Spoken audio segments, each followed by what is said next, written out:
Saudara-saudara yang dikasihi oleh Tuhan Yesus Kristus, kita patut bersyukur jika tahun ini kita diperbolehkan untuk merayakan HUT ke-33 penyatuan GKI. Gereja Kristen Indonesia lahir dari sebuah imajinasi tentang adanya kesatuan. Pertama-tama tentu kesatuan gereja, sebagaimana harapan Tuhan Yesus dalam doanya supaya mereka semua menjadi satu. Kita harus mengakui ada banyak kepelbagaian di tengah hidup ini. Kepelbagaian yang tampak dalam kehidupan terlalu rawan untuk dibiarkan begitu saja. Nafsu pengagungan diri mudah mencuat di tengah kepelbagaian dengan akibat peniadaan terhadap yang lain. Kalau ini yang terjadi, salahnya bukan terletak pada kepelbagaian yang ada di tengah hidup ini sendiri. Salahnya adalah keengganan untuk berimajinasi bahwa yang beragam itu juga terhubung satu dengan yang lain. Hubungan yang sebenarnya saling bergantung. Tetapi kebergantungan tersebut tidak selalu kasat mata. Maka butuh imajinasi untuk mengakui dan mengamininya. Selanjutnya, imajinasi tentang kesatuan hidup juga dibutuhkan untuk memajukan peradaban. Peradaban bisa maju jika manusia mampu menjawab tantangan dengan kreativitas. Saat ini GKI menghadapi berbagai tantangan. Tantangan itu sifatnya internal dan eksternal. Yang internal antara lain konflik-konflik antar kelompok dan antar individu. Tidak perlu malu untuk mengakuinya. Sekalipun semua menghayati panggilannya sebagai pelayan dan bertekad untuk melayani Tuhan dengan sepenuh hati. Namun karena alasan tertentu ada saja yang berkonflik. Penatua dengan pendeta, pendeta dengan pendeta, anggota jemaat dengan anggota jemaat dan sebagainya. Sebab konfliknya juga macam-macam. Mulai dari yang sepele atau seharusnya sepele, sampai dengan yang prinsip atau dikesankan sebagai prinsip. Apalagi di masa pandemi yang berkepanjangan ini semakin banyak orang yang gelisah, bahkan terganggu jiwanya. Teori konspirasi laku keras, sikap orang bisa menjadi ekstrim, situasi politik menjadi panas. Tidak hanya di Indonesia, di negara-negara lain juga begitu. Apakah GKI mampu menghadapi tantangan-tantangan tersebut secara kreatif? Tidak ada satupun yang bisa menjawab dengan kepastian. Potensi memang ada. Salah satunya adalah yang datang dari pengalaman selama 33 tahun ini. Pengalaman mengelola kesatuan telah membuahkan banyak kreativitas. Dan itu adalah modal yang baik untuk menghadapi tantangan-tantangan di masa kini dan mendatang. Tetapi tidak ada yang dapat memastikan bahwa pengalaman yang sudah banyak itu akan membuat GKI mampu menjawab tantangan-tantangan di masa kini dan nanti. Maka tidak ada jalan lain selain melanjutkan imajinasi tentang kesatuan GKI.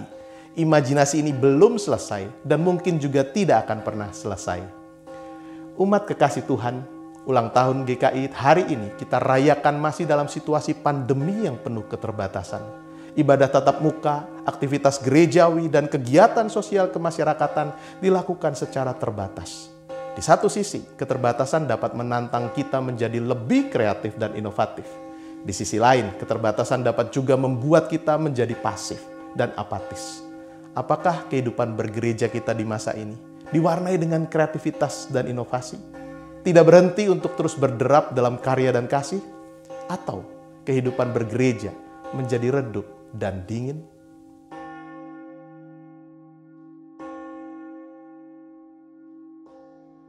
Shalom Bapak Ibu, Saudari-saudara, juga anak-anak yang terkasih dalam Tuhan Yesus Kristus. Selamat hari Minggu, selamat berjumpa kembali dalam kebaktian Minggu GKI Peterangan Semarang. Dalam kebaktian hari ini, kita memperingati HUT ke-33 GKI. Firman Tuhan dalam ibadah hari ini akan dilayankan oleh Pendeta Darwin Darmawan dari GKI Bogor Baru.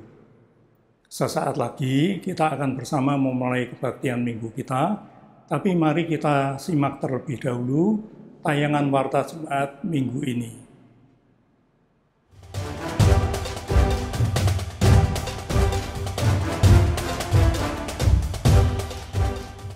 Komisi Literatur mengadakan lomba Read Aloud untuk peserta anak dengan kategori usia 12-35 bulan dan 3-5 tahun. Anggota keluarga yang lebih dewasa membacakan nyaring buku cerita tentang Alkitab kepada anak dan direkam dalam bentuk video. Pendaftaran sekaligus pengumpulan video dibuka dari tanggal 15 Agustus sampai 12 September 2021 melalui bit.ly/GKIPTSRA21. Untuk informasi lebih lanjut, silakan melihat publikasi pada Warta Digital atau hubungi 083 899 022 302 dan 089 502 783 131. Bible Fest kembali hadir dengan tampilan baru. Bible FEST, for everyone who seek the truth. Nuansa baru, lebih segar, lebih seru. Penasaran? Yuk, ikuti bersama. Bible Fest kali ini mengangkat tema Between Religion and Faith. Pada hari Selasa, 24 Agustus 2021, pukul 18.30. Dengan pembicara, Pendeta Indah Sriulina Ginting dari Sekolah Tinggi Filsafat Teologi Jakarta, melalui aplikasi Zoom dan melalui live streaming di kanal YouTube GKI Peterongan. Tunggu apa lagi? Segera daftarkan dirimu ke nomor 081 394 622 437 dan 081 215 701 629. Bukan basa-basi, kembali hadir dengan tema menarik, berkarya untuk Indonesia Raya. Disiarkan langsung pada hari Kamis 26 Agustus 2021 pukul 18.30 melalui kanal YouTube GKI Peterongan. Kali ini, kita akan berbincang-bincang ringan namun mendalam, membahas seputar karya dan bakti kita terhadap negeri. Bersama Ibu Agustina Diah Satiti, aktivis PDI Perjuangan, Sekretaris 2 Badan Saksi Pemilu Nasional, dan Bapak Wahyu Joko Susilantoro, Program Manajer Wahana Visi Indonesia, Wilayah Tojo Una-Una, Sulawesi Tenggara, dengan pemandu acara Ibu Pratiwi Christine Harnita. Kebaktian Minggu 29 Agustus 2021 akan ditayangkan secara live streaming melalui kanal YouTube GKI Peterongan pada pukul 8 waktu Indonesia Barat. Dan tayangan ibadah akan tersedia sepanjang hari selepas kebaktian pukul 8 waktu Indonesia Barat berakhir. Dalam kebaktian ini akan dilangsungkan peneguhan penatua. Mohon dukungan doa dari segenap anggota jemaat. Selepas ibadah, jangan kemana-mana. Kita akan mendengarkan kata sambutan dari Badan Pekerja Majelis Sinode GKI di bagian akhir ibadah kita saat ini. Kiranya Tuhan memberkati kita sekalian.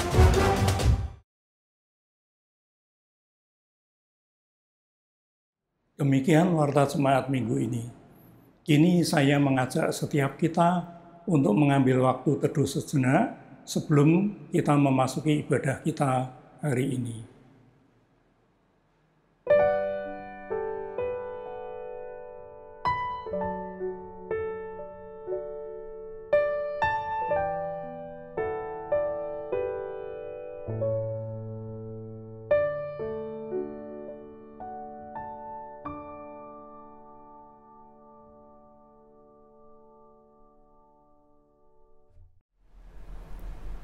Marilah kita mulai kebaktian dengan bangkit berdiri dan membaca litani. Berbahagialah manusia yang kekuatannya di dalam Engkau, yang berhasrat mengadakan ziarah. Mereka berjalan makin lama makin kuat, hendak menghadap Allah di Sion. Sebab Tuhan Allah adalah matahari dan perisai, kasih dan kemuliaan Ia berikan. Ia tidak menahan kebaikan dari orang yang hidup tidak bercela.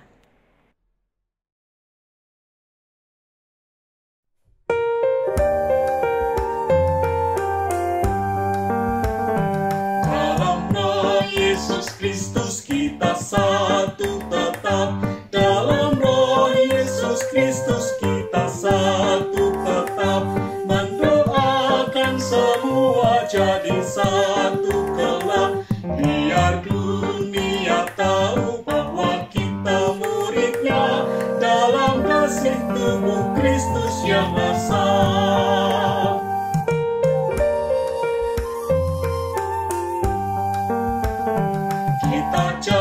jalan bersama bergandengan erat.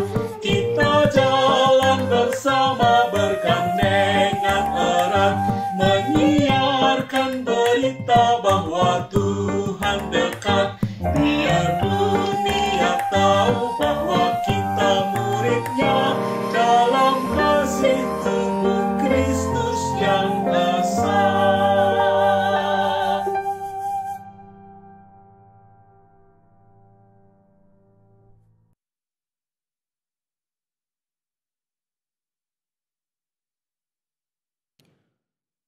Kebaktian ini berlangsung dalam nama Bapa, Anak, dan Roh Kudus. Amin. Tuhan beserta saudara. Dan besertamu juga. Umat kekasih Tuhan, ulang tahun GKI hari ini kita rayakan masih dalam situasi pandemi yang penuh keterbatasan. Ibadah tatap muka, aktivitas gerejawi, dan kegiatan sosial kemasyarakatan dilakukan secara terbatas. Di satu sisi, keterbatasan dapat menantang kita menjadi lebih kreatif dan inovatif. Di sisi lain, keterbatasan dapat juga membuat kita menjadi pasif dan apatis. Apakah kehidupan bergereja kita di masa ini diwarnai dengan kreativitas dan inovasi? Tidak berhenti untuk terus berderap dalam karya dan kasih? Ataukah kehidupan bergereja menjadi redup dan dingin? Mari kita datang menghadap Tuhan, mengaku setiap dosa pelanggaran yang telah kita lakukan. Mari kita berdoa. Bapa Surgawi, ketika pandemi datang, kami hidup dalam keterbatasan. Namun tidak ada yang dapat membatasi kasih-Mu kepada kami.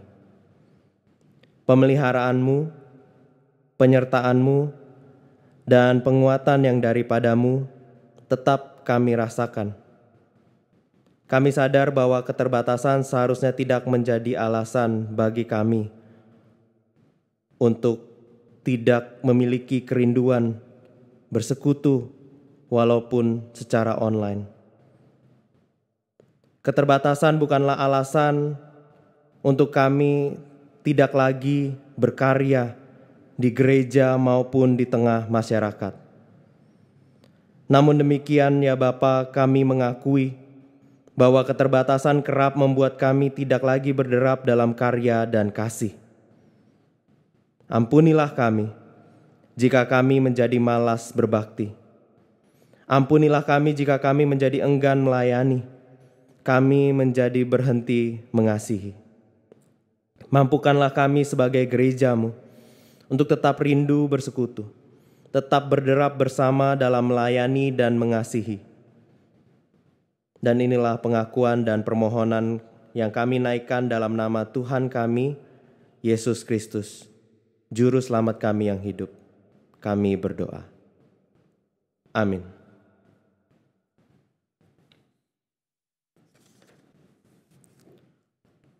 Bapak, Ibu, Saudara, berita pengampunan diberikan bagi setiap kita yang dengan sepenuh hati mengaku dosa dan mengharapkan kasih serta anugerah Tuhan. Dalam 1 Yohanes 4 ayat 16, 19, dan 21 tertulis, Allah adalah kasih, dan barang siapa tetap berada di dalam kasih, ia tetap di dalam Allah, dan Allah di dalam dia. Kita mengasihi karena Allah lebih dahulu mengasihi kita. Dan perintah ini kita terima dari Dia. Barang siapa mengasihi Allah, ia harus juga mengasihi saudaranya. Di dalam Kristus engkau telah diampuni. Di dalam Kristus engkau pun telah diampuni.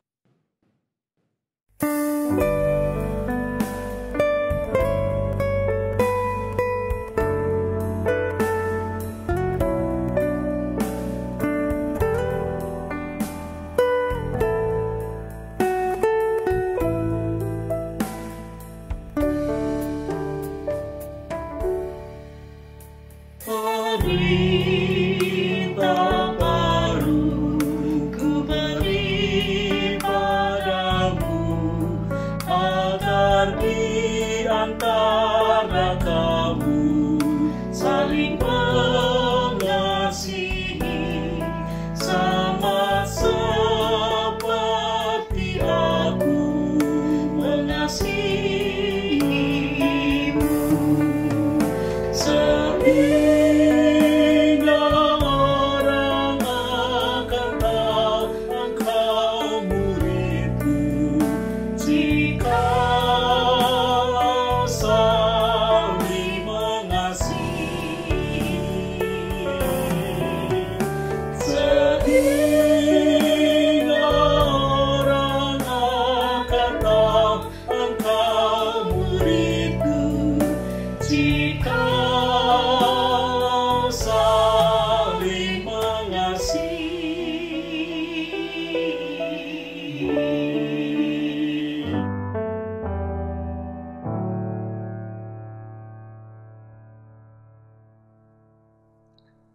Bapak, Ibu, Saudara-saudara, sebelum mendengar dan merenungkan firman Tuhan, mari kita berdoa. Allah Bapa yang kami kenal di dalam kasih Tuhan Yesus dan penyertaan Roh Kudus, sebagai Gereja Kristen Indonesia, kami bersyukur sebab GKI berulang tahun dalam bulan yang sama dengan kemerdekaan Republik Indonesia. Kami mau memaknai ini sebagai kesempatan yang baik agar kami betul-betul menjadi gereja yang 100% Kristen sekaligus 100% Indonesia. Dalam momen ulang tahun GKI yang ke-33 sekaligus merayakan kemerdekaan Republik Indonesia, kami mau mendengarkan sabda-Mu. Kuasai kami dengan Roh Kudus agar sabda yang kami dengar dan renungkan sebentar lagi memberkati kami dan menolong kami menjadi gereja Kristen yang mencintai Indonesia. Di dalam nama Tuhan kami Yesus Kristus, kami bersyukur dan berdoa. Amin. Bacaan Alkitab kita diambil dari Yohanes pasalnya yang ke-6, ayatnya yang ke-56 sampai 69. Yohanes 6 ayat 56 sampai 69, di sana tertulis demikian. Barang siapa makan dagingku dan minum darahku, ia tinggal di dalam aku dan aku di dalam dia. Sama seperti Bapa yang hidup mengutus aku dan aku hidup oleh Bapa, demikian juga barang siapa yang memakan aku akan hidup oleh aku. Inilah roti yang telah turun dari sorga, bukan roti seperti yang dimakan nenek moyangmu dan mereka telah mati. Barang siapa makan roti ini, ia akan hidup selama-lamanya. Semuanya ini dikatakan Yesus di Kapernaum ketika ia mengajar di rumah ibadat.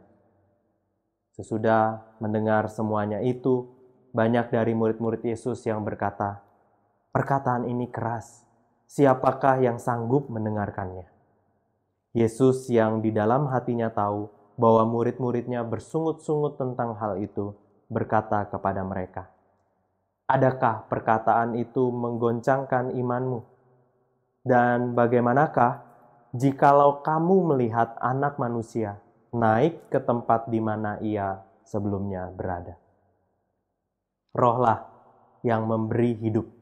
Daging sama sekali tidak berguna. Perkataan-perkataan yang kukatakan kepadamu adalah roh dan hidup, tetapi di antaramu ada yang tidak percaya. Sebab Yesus tahu dari semula siapa yang tidak percaya dan siapa yang akan menyerahkan dia. Lalu ia berkata, "Sebab itu telah kukatakan kepadamu, tidak ada seorang pun dapat datang kepadaku kalau Bapa tidak mengaruniakannya kepadanya." Mulai dari waktu itu, banyak murid-muridnya mengundurkan diri dan tidak lagi mengikut dia. Maka kata Yesus kepada ke-12 muridnya, "Apakah kamu tidak mau pergi juga?" Jawab Simon Petrus kepadanya, "Tuhan, kepada siapakah kami akan pergi? Perkataanmu adalah perkataan hidup yang kekal. Dan kami telah percaya dan tahu bahwa Engkau adalah yang kudus dari Allah. Demikianlah firman Tuhan.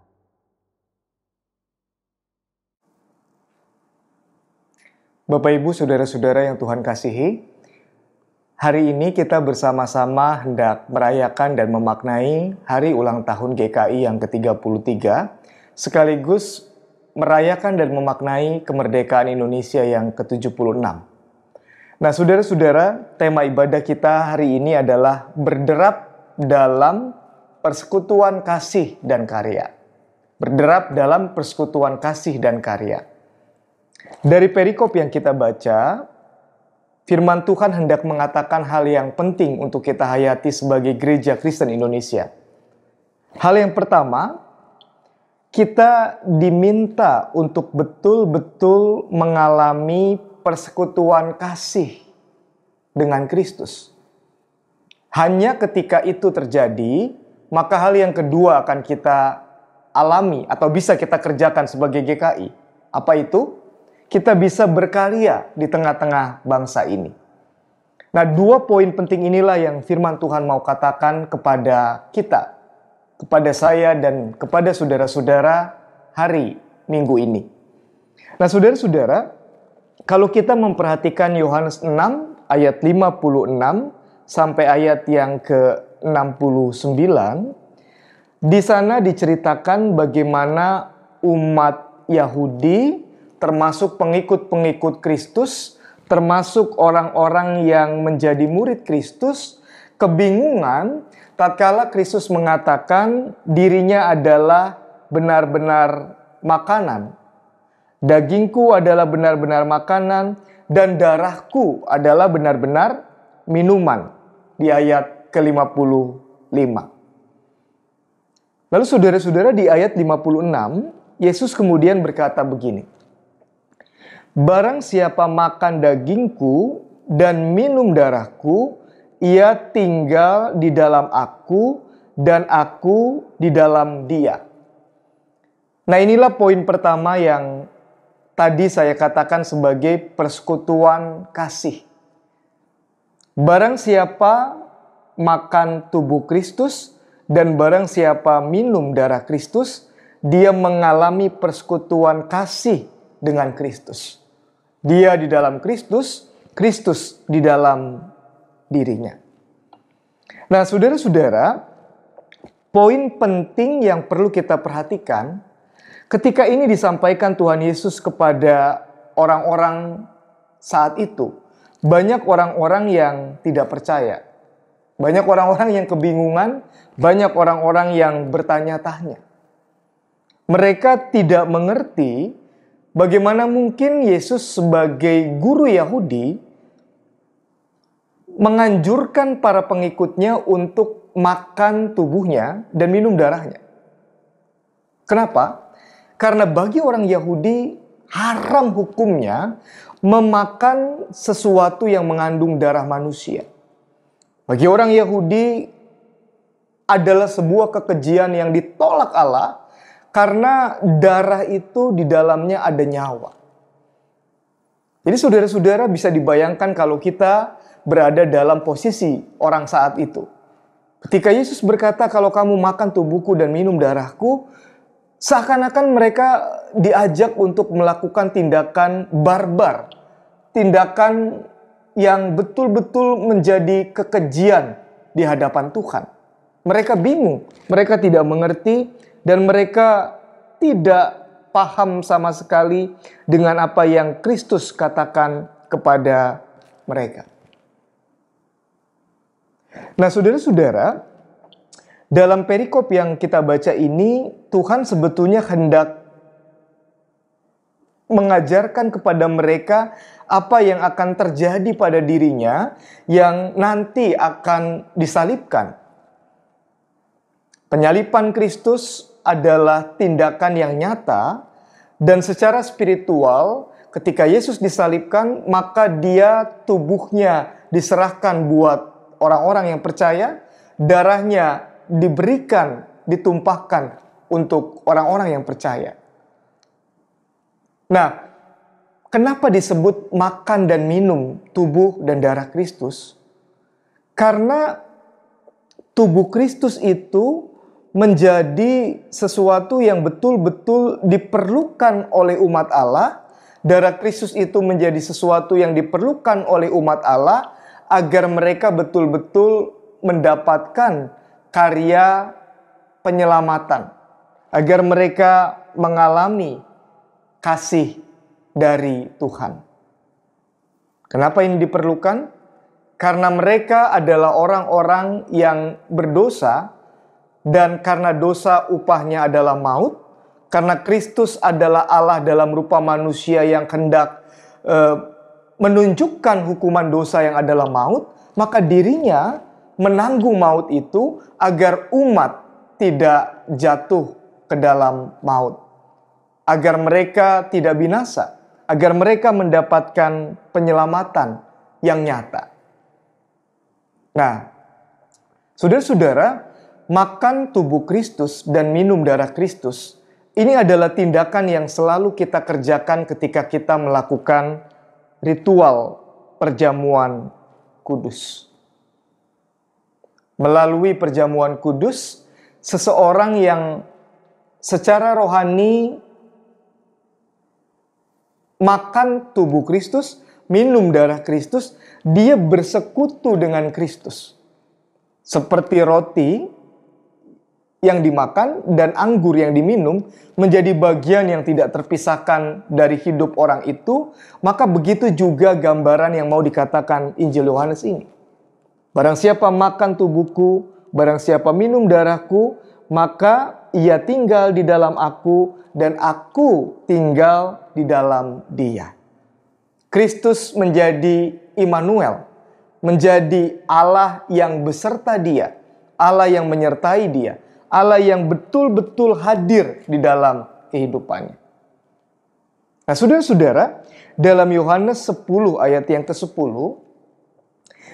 firman Tuhan mengatakan kalau Kristus itu datang untuk memberi hidup dan memberi hidup dalam segala kelimpahan.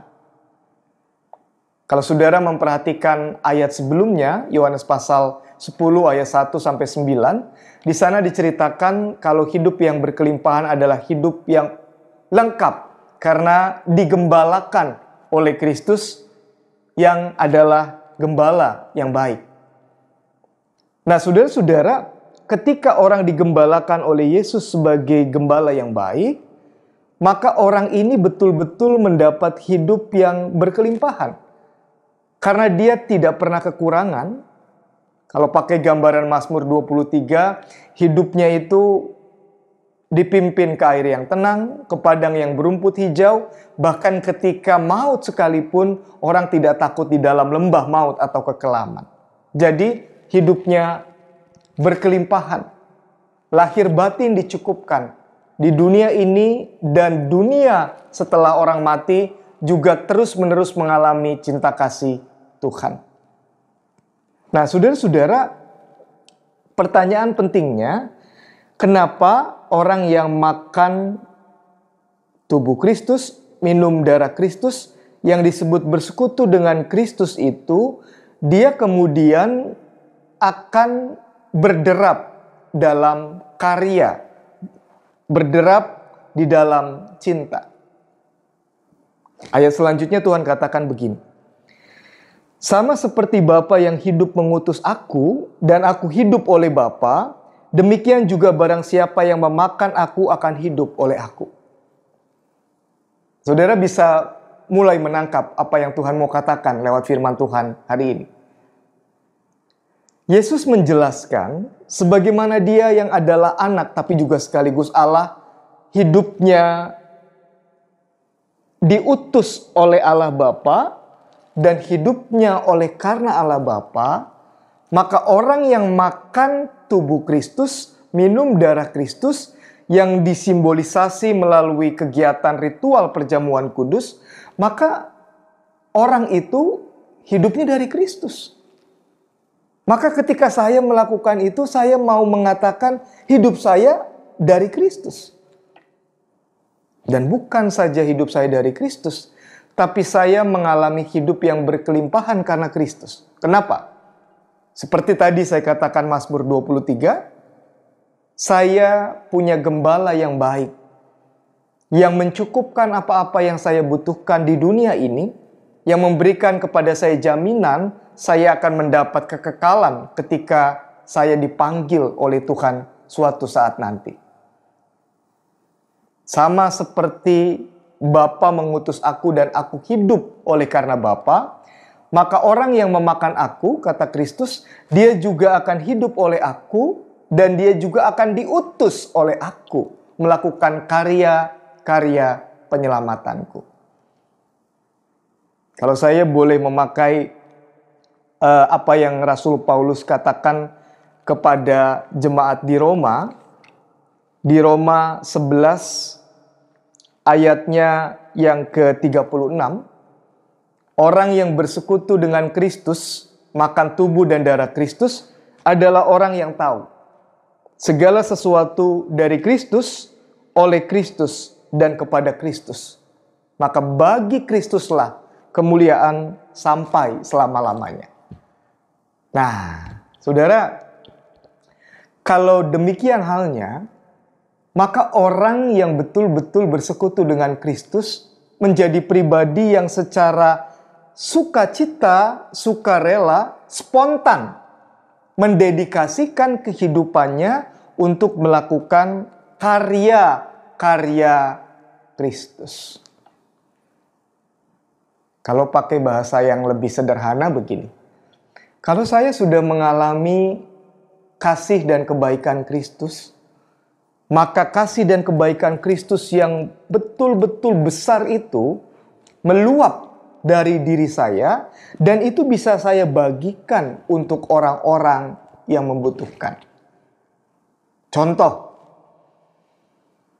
orang yang betul-betul mengalami cinta kasih Kristus yang sudah mengampuni dirinya, dia juga pasti bisa mengampuni orang yang bersalah kepada dia. Kenapa? Karena dia sudah punya pengampunan dari Yesus. Banyak sekali. Ibarat air meluber pengampunannya. Pengampunan itulah yang kemudian dibagikan kepada orang lain dalam karya kasih Kristus. Contoh lainnya, kalau saudara sadar hidup saudara itu diberkati secara materi oleh Tuhan, maka saudara tidak pernah menjadi orang yang pelit dalam menjalani kehidupan. Ketika ada orang yang kesusahan, saudara akan secara spontan memberikan bantuan. Karena saudara juga tahu diri saudara sudah lebih dulu diberkati oleh Tuhan. Jadi saudara, kenapa dikatakan berderap dalam persekutuan kasih dan karya? Pertama-tama sebelum kita bisa berkarya, maka kita perlu mengalami persekutuan kasih bersama Kristus yang nyata. Saudara-saudara, ini logika Kristiani. Kalau saya diminta mengasihi orang lain, karena saya tahu saya sudah lebih dulu dikasihi oleh Yesus. Kalau saya diminta mengampuni orang lain, saya tahu saya sudah lebih dulu diampuni oleh Kristus. Nah, maka saudara, hari ini hal pertama yang Tuhan mau tanyakan kepada kita, kepada saya dan saudara-saudara, apakah saudara betul-betul mengalami persekutuan kasih dengan Kristus? Apakah ketika saudara makan roti, minum anggur dalam perjamuan kudus, saudara betul-betul menghayati Tuhan itu baik dalam hidupku. Cinta kasih Tuhan itu sempurna di dalam hidupku. Dia mengampuniku, dia berkorban untukku, dia menyelamatkanku, dia memberkatiku, dia juga menjamin keselamatanku ketika nanti aku mati. Kalau jawab saudara ya, maka saudara bisa melakukan karya, kasih, dan penyelamatan Kristus di tengah-tengah hidup saudara, apapun panggilan saudara. Nah, saudara-saudara, hal yang menarik untuk kita tanyakan, apakah GKI, Gereja Kristen Indonesia, baik secara bersama-sama yang hari ini kita rayakan ulang tahunnya yang ke-33 maupun GKI Peterongan, sudah melakukan karya kasih dan penyelamatan Kristus. Apakah GKI Peterongan sebagai tubuh Kristus betul-betul menjadi tubuh Kristus yang menjadi berkat untuk jemaat, tapi juga untuk masyarakat Indonesia? Kalau belum, maka yang harus kita lakukan adalah menjadi gereja yang betul-betul memastikan setiap anggotanya mengalami, menerima persekutuan kasih dari Kristus. Nah, saudara, di dalam ayat yang ke-60 sampai ayat yang ke-66, di sana diceritakan kalau banyak dari murid-murid Yesus yang kemudian menganggap perkataan Kristus itu adalah hal yang keras. Mereka tidak mau, tidak sanggup mendengarkannya. Mereka bersungut-sungut dan sebagian dari mereka kemudian pergi meninggalkan Kristus. Kepergian mereka ini di satu sisi karena mereka tidak mengerti dan tidak paham apa yang Yesus maksudkan. Tapi kepergian mereka ini juga adalah gambaran dari umat Tuhan pada saat ini, orang-orang Kristen pada saat ini yang sebetulnya tidak sungguh-sungguh menerima persekutuan dengan Kristus. Orang-orang Kristen yang tidak benar-benar menerima, mengalami, melihat, merasakan bahwa Yesus itu adalah Yesus yang hadir dalam hidupnya. Bahwa Yesus itu adalah Yesus yang mengasihi dia. Bahwa Yesus itu adalah Yesus yang menyertai dia. Bahwa Yesus tidak pernah meninggalkan sendirian keberadaannya. Ini adalah orang-orang Kristen yang kalau saudara membaca Yohanes pasal ke-6, adalah orang-orang yang cuma mengikuti Yesus karena makanan, karena hal-hal yang kelihatan oleh mata jasmani. Orang-orang itulah yang dikritik oleh Yesus dalam Yohanes 6 ayat yang ke-26. Aku berkata kepadamu, sesungguhnya kamu mencari aku bukan karena kamu telah melihat tanda, melainkan karena kamu telah makan roti itu dan kamu kenyang. Ini adalah orang-orang Kristen yang hanya melihat kalau Yesus itu baik ketika menurut dirinya, menurut matanya, menurut perasaannya yang subjektif, Yesus baik. Ketika dia kekurangan, dia tidak tahu, dia tidak sadar Allah dalam Yesus adalah Allah yang tetap baik. Orang-orang yang tidak benar-benar melihat bahwa dia percaya kepada Kristus itu dasarnya adalah kematian dan kebangkitan Yesus. Bukan hal-hal yang jasmani, bukan hal-hal yang fisik semata-mata. Kalau memakai bahasa Rasul Paulus, kalau Yesus mengorbankan dirinya, tindakan apa lagi yang lebih hebat dari tindakan pengorbanannya? Kalau ia tidak menyayangkan anaknya sendiri, melainkan mati untuk kita, untuk saya dan saudara-saudara, apa yang tidak ia karuniakan, akan karuniakan untuk kita juga. Nah, saudara-saudara, ini hal kedua yang Tuhan mau kita jawab pada saat ini. Ketika Tuhan mengajak kita makan tubuhnya, minum darahnya, ketika Tuhan ingin kita betul-betul mengalami relasi yang intim dan persekutuan yang hangat dengan Dia, ketika Ia menghendaki kita betul-betul melihat dengan mata batin, hidupku diberkati loh, Yesus baik loh. Apakah kita benar-benar siap, bersedia, dan mengatakan amin, benar, tanpa keraguan. Dia ada di hidupku. Dan kematiannya di atas kayu salib itu untuk menebus dosa-dosaku. Kebangkitannya itu untuk memberikan jaminan kepadaku. Aku juga akan dibangkitkan ketika aku mati nanti. Saudara, jawab terhadap pertanyaan ini sangat menentukan kualitas kehidupan iman kita sekaligus kualitas karya layanan kita sebagai gereja. Sebagai Gereja Kristen Indonesia, hari ini kita merayakan ulang tahun GKI yang ke-33 sekaligus kemerdekaan Indonesia yang ke-76 tahun. Nah, saudara, apakah kita bisa melihat bahwa jemaat-jemaat GKI adalah jemaat-jemaat yang betul-betul memiliki karya yang sederap bersama-sama untuk menunjukkan kasih Tuhan bagi bangsa Indonesia, untuk memanifestasikan kuasa Tuhan yang memberkati bangsa Indonesia. Itu hanya mungkin terjadi kalau jemaat atau umat GKI sekali lagi menjadi jemaat atau umat yang terbuka terhadap karya Yesus di atas kayu salib, sekaligus kebangkitan Kristus yang mengatasi maut.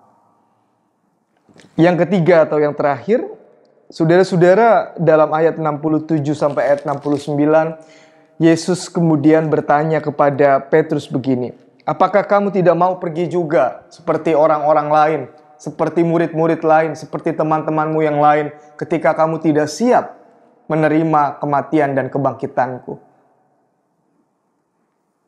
Saudara, pertanyaan ini juga menjadi pertanyaan untuk kita jawab. Ketika kita mengatakan kita adalah orang Kristen, pengikut Kristus, kita benar-benar siap nggak mempercayakan kehidupan kita kepada Kristus yang mati dan bangkit? Kematian dan kebangkitannya itu betul-betul menjadi fondasi atau dasar kehidupan saya dan saudara-saudara. Sesuatu yang di atas itu kita bangun kerja, karya, pelayanan, pengabdian, atau segala hal yang kita kerjakan, pikirkan, dan ucapkan. Apakah kamu tidak mau pergi juga? Karena tidak mudah untuk mempercayakan hidupmu kepada aku yang wafat, tapi juga bangkit. Nah, saudara, Petrus menjawab, "Tuhan, kepada siapa kami akan pergi? Perkataanmu itu adalah perkataan hidup yang kekal. Dan kami telah percaya dan tahu bahwa Engkau adalah yang kudus dari Allah." Simon Petrus percaya bahwa perkataan Kristus adalah perkataan yang hidup. Perkataan hidup yang kekal. Dan saudara tahu, dalam perjalanan iman Petrus kemudian, apa yang Petrus katakan dengan sangat indah ini tidak sesuai dengan apa yang Petrus lakukan ketika Petrus tahu Yesus ditangkap dan Yesus disalibkan. Petrus menyangkal Yesus sampai 3 kali. Nah, saudara, tapi itu bukan ending dari perjalanan Simon Petrus. Ketika Yesus bangkit, dia kemudian bertemu dengan Yesus yang bangkit. Di akhir kitab Yohanes, saudara-saudara membaca Yesus bertanya sampai 3 kali kepada Petrus, "Apakah engkau mengasihi aku?" Dan Petrus menjawab, "Ya Tuhan, aku mengasihimu." Tapi dalam dialog itu Petrus mengakui dalam bahasa aslinya, "Tuhan, kasihku kepadamu terbatas. Aku tidak mampu untuk mengasihimu dengan kasih agape, kasih tulus tanpa pamrih." Tapi Yesus bilang, "Gembalakanlah domba-dombaku." Saudara tahu, menurut Salah satu tradisi sejarah, Simon Petrus dalam keterbatasannya juga kembali kabur ketika kota Roma dibakar oleh kaisar yang benci terhadap orang Kristen. Tapi begitu Petrus kabur, lalu Yesus bertanya kepadanya, mau kemana? Dan Petrus tidak enak, lalu berkata kepada Yesus, Quo vadis Domine? Mau kemana Tuhan? Yesus berkata, aku mau ke Roma. Karena kamu kembali tidak setia, tidak taat, dan menyangkali aku kesekian kalinya. Lalu Petrus terpukul dan dia masuk ke Roma dan dia siap mempertanggungjawabkan imannya kepada Kristus. Apa poin yang mau dikatakan? Saudara, Petrus itu gambaran saya. Petrus itu gambaran saudara-saudara. Petrus itu gambaran kita pada umumnya yang di satu sisi ingin betul-betul setia, percaya, betul-betul taat, betul-betul ingin bersekutu dengan Kristus, benar-benar ingin sederap melakukan karya-karya Kristus. Tapi kita punya kelemahan. Tapi saudara punya keterbatasan. Panggilan agar kita memberkati Indonesia kadang-kadang membuat kita merasa tidak berdaya karena kita sering egois sebagai gereja, baik bersama-sama maupun sebagai pribadi. Tetapi kalau kita mau seperti Petrus yang tanpa keraguan berkata, perkataanmu adalah kebenaran, kehidupan yang kekal, maka kasih karunia Allah di dalam Yesus Kristus dan persekutuan Roh Kudus akan memampukan kita mengatasi keterbatasan, melewati dan melampaui kelemahan, sehingga kita bisa betul-betul melakukan karya kasih Kristus, baik di tengah-tengah gereja, di tengah-tengah keluarga, ketika bekerja, ketika saudara studi, atau untuk bangsa Indonesia yang kita cintai ini. Nah, karena itu saudara, ini yang terakhir yang Tuhan mau kita lakukan. Bersediakah kita mengamini bahwa apa yang kita dengarkan, 3 poin yang kita dengarkan lewat khotbah ini adalah kebenaran, kehidupan yang kekal, yang membuat kita betul-betul bisa mengalami persekutuan kasih dan karya Kristus. Sehingga kita, baik GKI Peterongan maupun GKI Peterongan bersama GKI yang lain, bersama dengan seluruh jemaat GKI yang berulang tahun hari ini, betul-betul menjadi jemaat gereja orang-orang Kristen yang menerima kasih Kristus secara sempurna, sehingga terdorong untuk berkarya di tengah-tengah bangsa Indonesia. Mari kita bersyukur untuk ulang tahun GKI, mari kita berkarya di tengah-tengah bangsa atau negeri ini. Amin.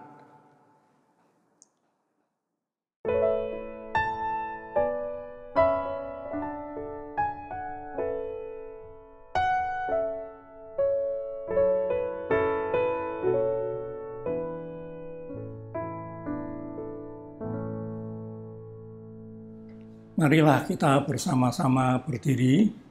Sebagai Gereja Kristen Indonesia, kita merespon panggilan Tuhan dengan bersama-sama mengucapkan konfesi GKI.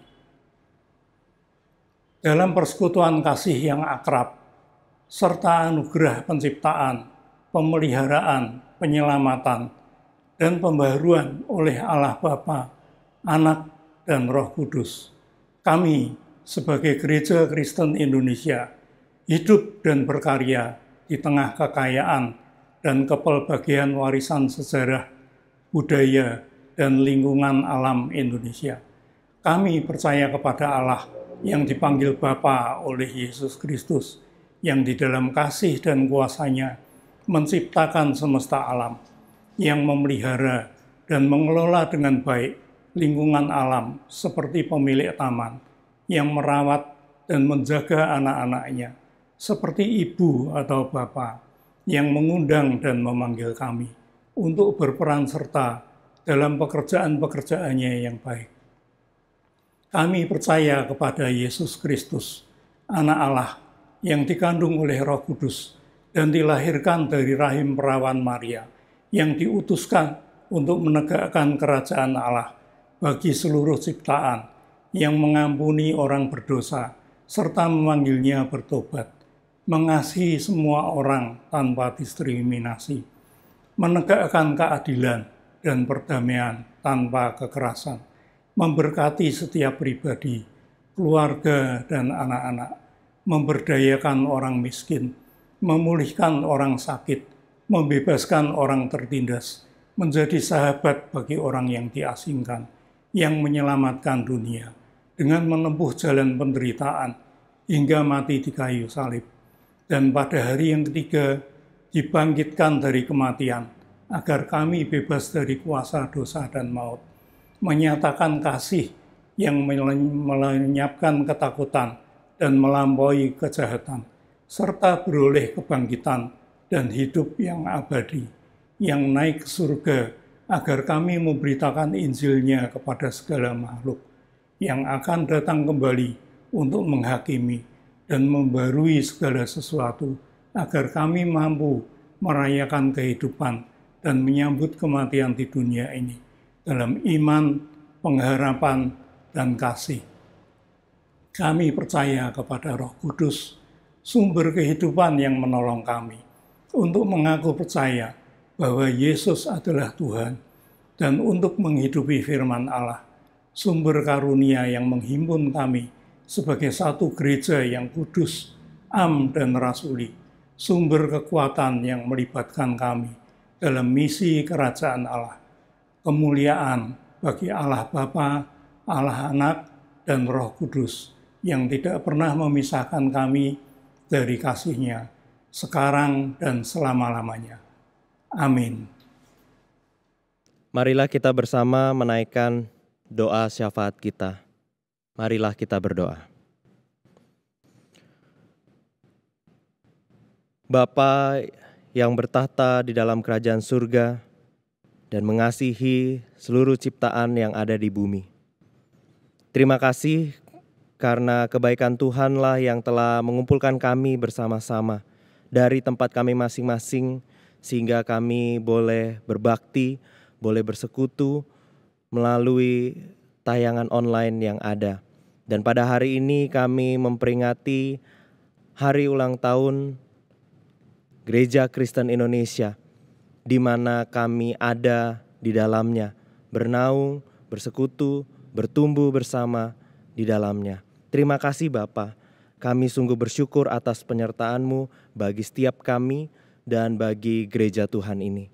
Dan kami berdoa kepadamu di tengah setiap pergumulan yang ada, yang sedang kami hadapi, kami mohon Tuhan kiranya Engkau berkenan menolong setiap kami. Bagi setiap kami yang saat ini berada dalam kelemahan tubuh, dan juga rekan-rekan kami yang bergumul dengan sakit penyakit, ya Tuhan, kasihanilah kami dan sembuhkanlah kami. Bagi setiap mereka yang bergumul dengan masalah ekonomi, Tuhan Kau cukupkan apa yang menjadi kebutuhan mereka. Bagi mereka yang sedang menghadapi berbagai-bagai macam persoalan, masalah dalam kehidupan, Tuhan, kami mohon Engkau berkenan mengulurkan tangan bagi mereka dan memberikan jalan keluar.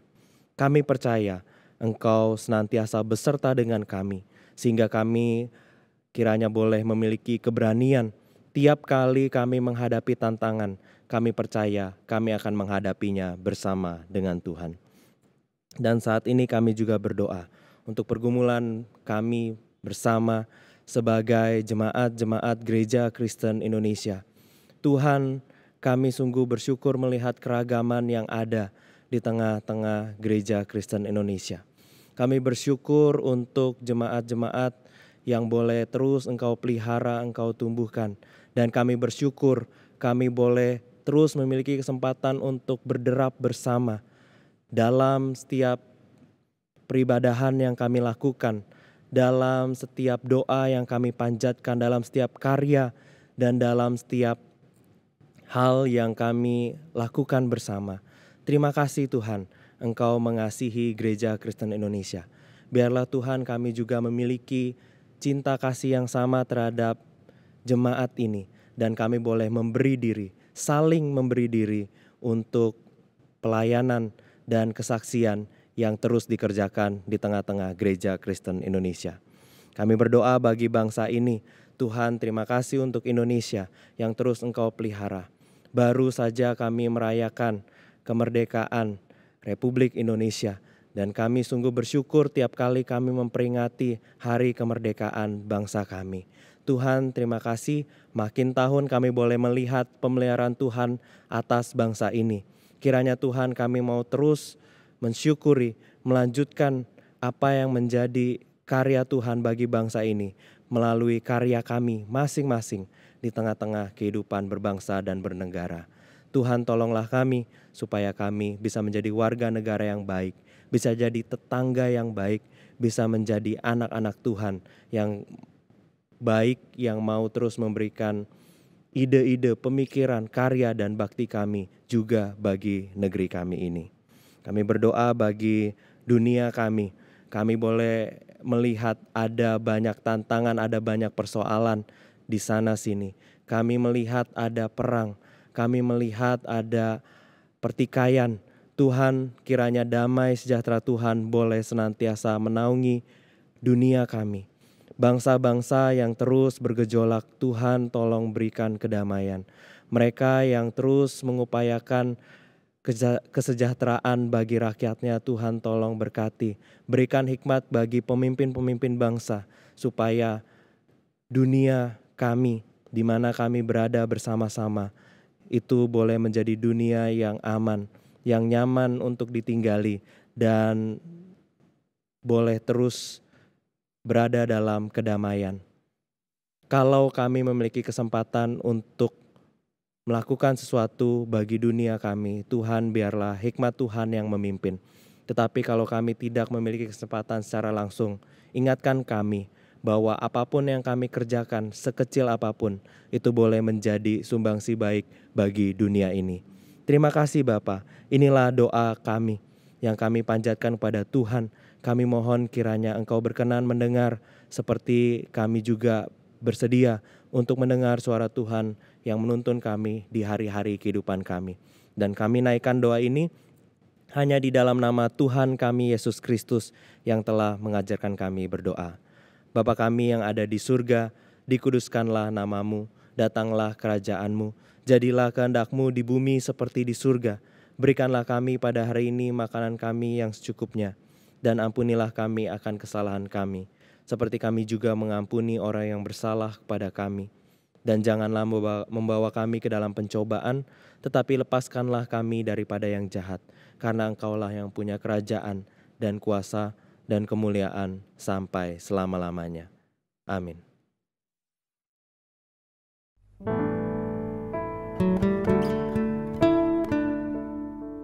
Kini kita diajak bersama-sama untuk menyatakan syukur kita kepada Tuhan melalui persembahan.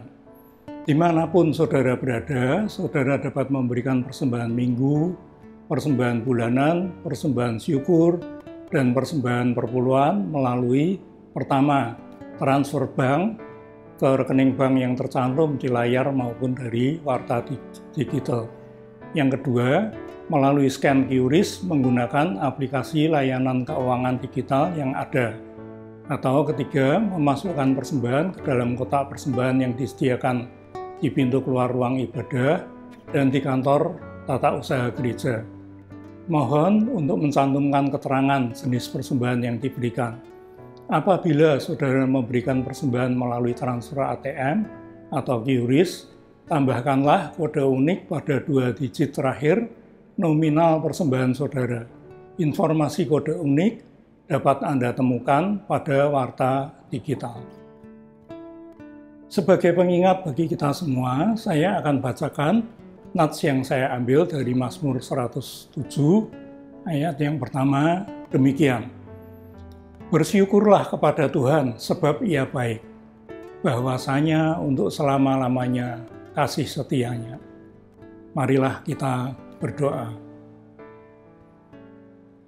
Tuhan Bapa yang di surga, kami bersyukur kepada Tuhan karena Tuhan begitu memberikan kasih setia kepada kami semua, jemaat Tuhan, sehingga kami boleh menjalani kehidupan kami dengan disertai Tuhan dan diatur oleh Tuhan. Tuhan di surga, kami ingin memberikan persembahan, kiranya persembahan ini dapat dipakai untuk pekerjaan-pekerjaan Tuhan melalui gereja-Mu ini. Dan Tuhan yang menolong kami semua, jemaat Tuhan, dalam kami menjalani kehidupan kami dan berkarya sebagai anak-anak Tuhan. Terima kasih Tuhan, demi nama Tuhan Yesus kami berdoa. Amin. Saudara-saudara yang terkasih, kini tiba saatnya untuk kita kembali dalam kehidupan kita masing-masing. Terus ingat bahwa kita adalah satu jemaat. Terus ingat bahwa kita adalah satu saudara. Dan terus ingat bahwa kita adalah satu tubuh Kristus yang senantiasa dinantikan karya, bakti, dan kasih yang mau terus kita tunjukkan bagi Tuhan melalui sesama. Kuncinya, tetaplah berderap satu.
Maka arahkanlah hatimu kepada Tuhan dan terimalah berkat Tuhan. Kiranya Allah Trinitas Bapa, Anak, dan Roh Kudus, memperlengkapi kita dengan segala yang baik untuk melakukan kehendak-Nya dan mengerjakan di dalam kita apa yang berkenan kepadanya. Bagi Dialah kemuliaan sampai selama-lamanya. Amin.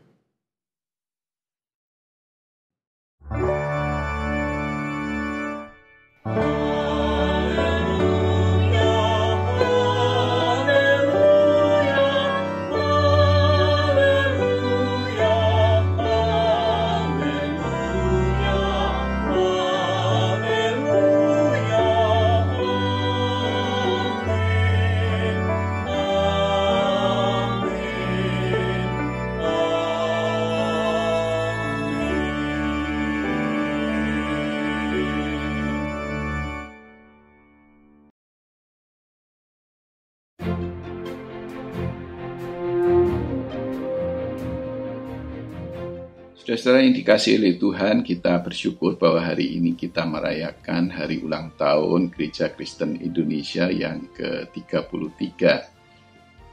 Ulang tahun menandakan sebuah gerakan.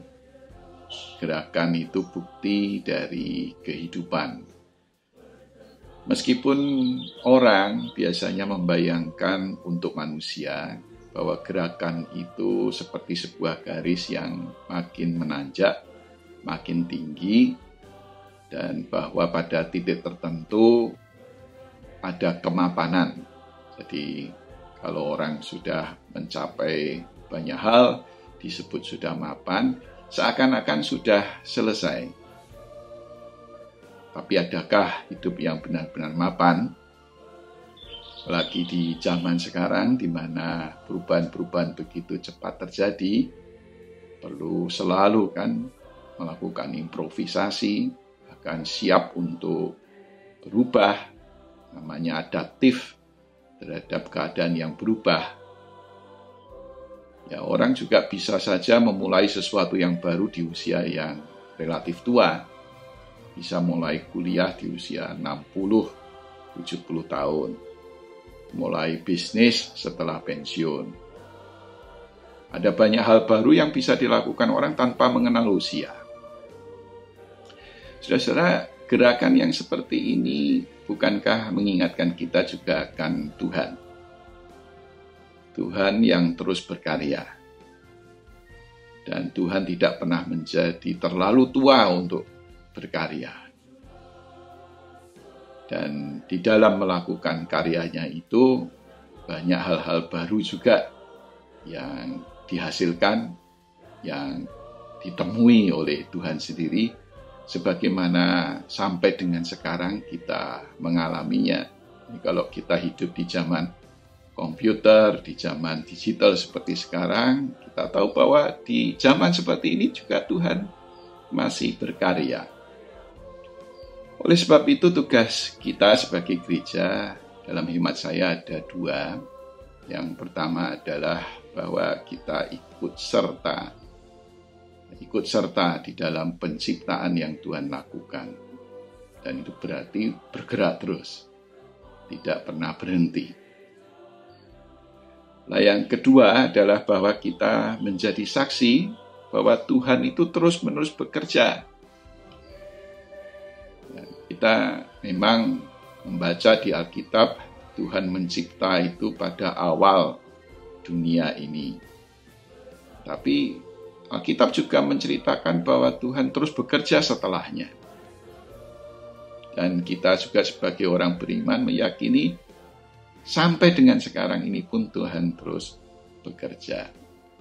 Nah, bekerja bagi Tuhan adalah mencipta, berkreasi, menghasilkan sesuatu yang baru, memperbaiki yang rusak atau yang berhenti.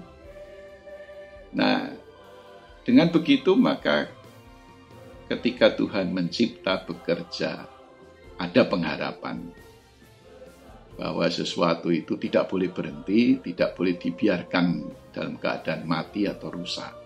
Perlu diperbaiki, perlu diperbarui. Kata pengharapan itu sendiri sudah mencerminkan adanya tantangan, adanya kesulitan, adanya hambatan. Maka berharap berarti tidak berhenti di tengah kesulitan, hambatan, tantangan yang ada, mencari jalan, berkreasi secara kreatif untuk mengatasi kesulitan-kesulitan yang ada. Sekaligus juga karena kita tahu bahwa bekerja bagi Tuhan tidak sendiri. Dia melibatkan manusia, bahkan alam semesta. Dan semua penciptaan itu adalah hasil kolaborasi antara Tuhan dan makhluk-makhluk yang Dia ciptakan. Maka terus bekerja tidak menyerah itu sama dengan mengupayakan kerjasama, kolaborasi antar berbagai pihak. Nah, gerakan yang seperti inilah yang kita hidupi sampai dengan sekarang. Di dalam batasan sebagai gereja, kita melihat bahwa gerakan penyatuan ini tidak berhenti sampai dengan antar GKI saja. Gerakan ini harusnya makin meluas dengan gereja-gereja lain yang kita sebut dengan gerakan ekumene. Tetapi ekumene di masa sekarang ini juga tidak dapat dibatasi hanya ekumene manusia. Harus merupakan juga ekumene yang melibatkan alam semesta, makhluk-makhluk bukan manusia. Seluas penciptaan oleh Tuhan itulah, demikian pula gerakan ekumene yang perlu kita lakukan. Maka kiranya di ulang tahun yang ke-33 ini semangat kita untuk berkolaborasi tidak dihentikan oleh kesulitan dan hambatan yang ada. Tidak ada kata menyerah, tidak ada kata bubar, jalan sendiri-sendiri. Sebaliknya, justru makin bersemangat untuk merangkul semua pihak dan menyadari tentang keterlibatan dari banyak pihak dalam kehidupan bersama kita. Gerakan yang seperti ini mungkin tidak ditujukan untuk kepentingan bersama, bukan untuk kepentingan diri kita sendiri. Kiranya dunia ini makin dibuat menjadi baik oleh karena gerakan seperti ini, dan upaya kita untuk menularkan semangat yang seperti ini dapat disambut oleh banyak pihak, gereja-gereja maupun masyarakat secara luas, bahkan alam semesta ini. Biarlah kita selalu menjadi berkat, oleh karena kita sudah banyak menerima berkat daripada Tuhan, kita belajar untuk seperti Tuhan, menjadi berkat bagi semesta.